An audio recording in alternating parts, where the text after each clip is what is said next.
Well, good day, everybody. Welcome back to Weird Wednesday on baloneybrain.com with Used Toy and Suburban Hobo. Call us John and Darrell if you like. Just don't call us late to happy hour. Hey, John, how are you today? I'm doing well. How about you? Uh, just just another day in paradise, what can I tell you? Well, listen, folks, we were very encouraged with last week's debut of our Wednesday highlight program, as we like to think about it. There were enough emails, phone calls, Facebook comments, tweets, and Twitters to have us deciding to keep this going. I'd like to talk to you about love. Love, Oh, what a great time of year to talk about love. love is grand. Well, listen, sometimes people go to extremes over love. I figured the story the other day about they actually mentioned the guy by name. I love it when you're so stupid they mention you by name. Darren Heber, 33 years old, became the most recent person to choose drastic means to reconcile with an ex. Oh, you're laughing now. Where did you get this? Twice, not just once, but twice. Heber of Ottawa, Iowa, which I just love that name. Ottawa, Iowa. Sounds like Ohio. Ottawa, Iowa. Anyway, he arranged to have himself shot in order to win his ex wife's sympathy. Well, what a great idea. Oh, that's not all. The first man he shot him in the leg, but the wife still ignored him. And so he arranged for a second guy to shoot him with two different shooters, but that also failed. Now, you think that's the end of the story? No. Adding to his frustration, Darren Heber was sentenced to 10 years in prison back in August because in Iowa, it's illegal to have your son thinking.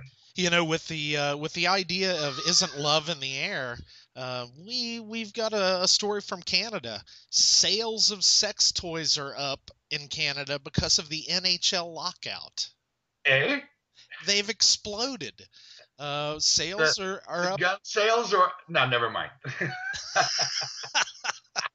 No, it's sex toys, lingerie, sex guides, sex games. So I'm guessing since they don't have hockey, maybe there's going to be a little explosion of another kind up there. Well, that seems to happen. Remember when they had the big blackout in New York years ago? 9 months later, there was a birth explosion there. There's funnier things have happened.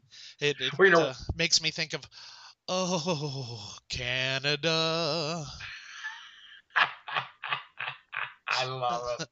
Well, one of the things that always tickles me though is the stupid criminals. I mean, it, it's just wrong to steal and hurt you. I'm a do unto others as you would have them do unto you kind of guy to begin with. So I try to live a very good life, but stupid criminals. They always give me a kick. So this was titled "The Least Competent Criminals with Recurring Themes."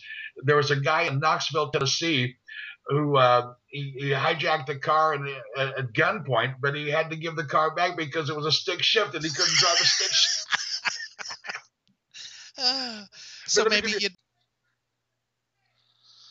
you okay. In uh, so a man finds a buck in his front yard, a deer, and it seemed friendly, so he decides he's going to approach it.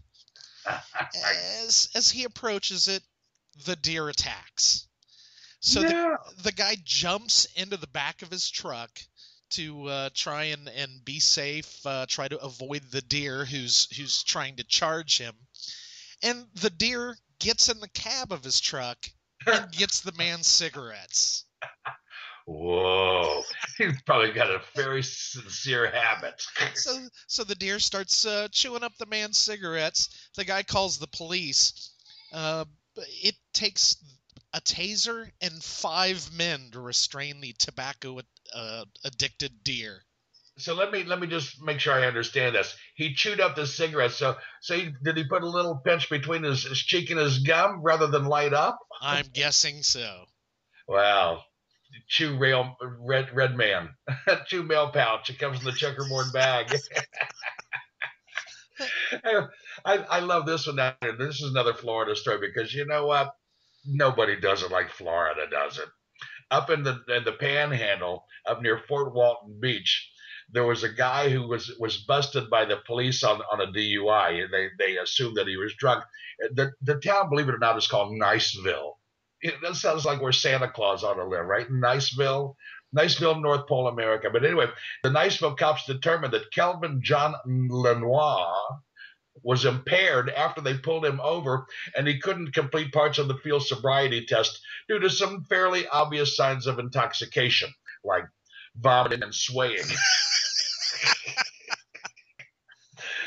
Lenoir, when they asked him for his driver's license and his registration, he handed the cops a credit card instead of his Very driver's license. nice. And then when they said, "This is a credit card, this is not your driver's license," he said, "Oh, I must have left my driver's license at the bar." Oh, Can't get over it. Just can't. You got anything else good here? I do. I've got one more story from Poland. A casket company has angered the Catholic Church by creating a company calendar with topless models. You know, nothing screams sexy like caskets and hot babes. I'm in. Are they exporting any of this to America? I'm not sure, but you know, the company says, "Hey, we're just trying to make a little money here. We're not trying to anger the church, but the church says death should be solemn." Wasn't it John Prine said, "Please don't bury me all in the cold, cold ground. I'd rather they just cut me up and pass me all around." Well, there was last week we passed on one story that I think it was another one that Kelly and the football guy Michael Strahan beat us to last week. But remember the story about the girl who was texting on her telephone and she fell into the rattlesnakes? You had something on that, didn't you? I did. She fell into a nest of rattlesnakes, was bitten by the mother and I think it was six babies. Ended up in the intensive care. Had to get 24 rounds of anti-venom. Ooh.